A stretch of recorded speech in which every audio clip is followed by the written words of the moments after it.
Hi guys, welcome to my vlog for today's video guys. Sinamahan ko si nanay sa Palawan, may babayad daw siya ng loan sa Pag-ibig. Kaya andito ako kasi kawawa naman siya, walang kasama.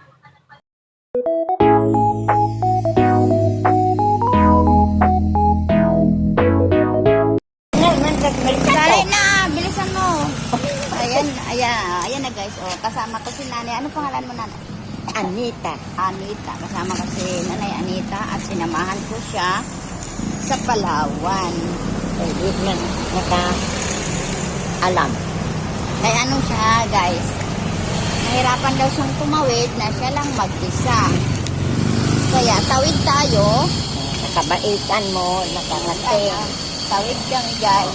Ay kung di ka pa mabait, di ako makabayad sa Palawan. Ay mamahala ka man dyan.